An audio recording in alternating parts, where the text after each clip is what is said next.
destruction. Tonight, you may have a testimony of what God did in your life, how He set you free, how He healed you, how He restored marriages, broken families, and that's what our God does.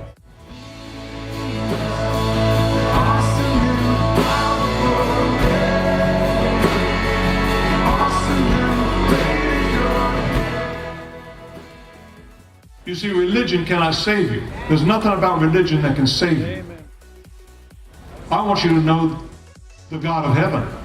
I want you to know the God that created you. Well, first of all, we're going to go through to California. I want to encourage people to get out and vote. You got primaries that are coming up, and I want Christians to. I think the Christian voice in California needs to be heard, and I think Christians need to become activists and get involved in the communities to make positive change for the communities here in California. And because I don't really have hope with the Republican Party or the Democratic Party, but I do have hope in God.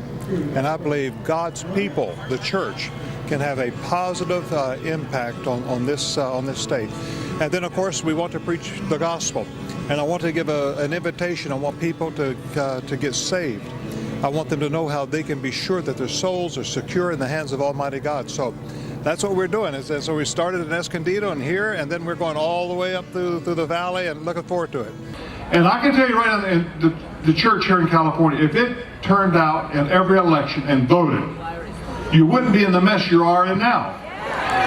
And if our country, if the churches across this country did the same thing, if they went to the polls and voted, we would not be in the mess that we're in.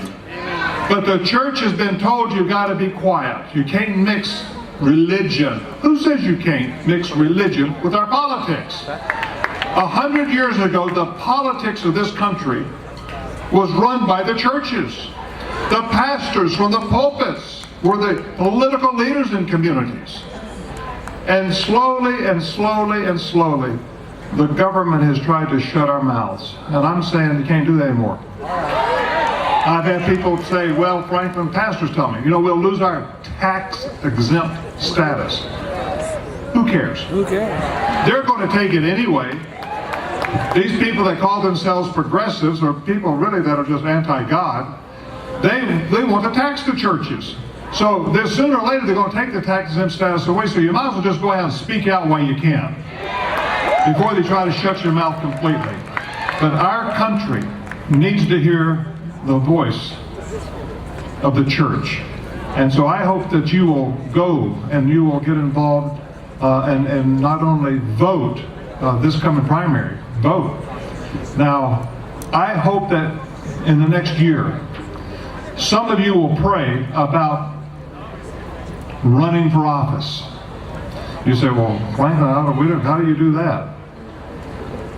Get a group of people together and start praying about how you can make a difference. I believe one of the most important things we can do is school boards, okay? Could you imagine if the majority of the school boards were born-again men and women? The impact that would have on the education in this state for the next 20, 30 years.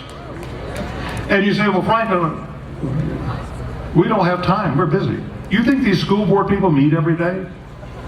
They meet once, a month? For a couple hours on a Thursday afternoon or something? You can do this.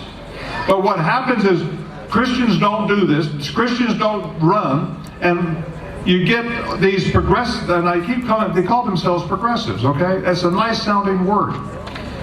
But they don't believe, most of them don't believe in God. Or if they believe in God, it's just some kind of, well, we're all God's kind of thing. And God is in all of us. And they have this kind of fuzzy feeling about God. I'm here to tell you the God that we serve loves us. He created us. He made us. But we've been separated from Him by sin. Man is fallen, and that's why we have the problems today. But we need men and women on school boards who love God. So when these progressives come up with these weird books and texts that they want their young people to read, and a lot of this stuff is kind of pornographic. They want to introduce, sex education classes today. So much of it is almost pornography. And they want to give this to your kids.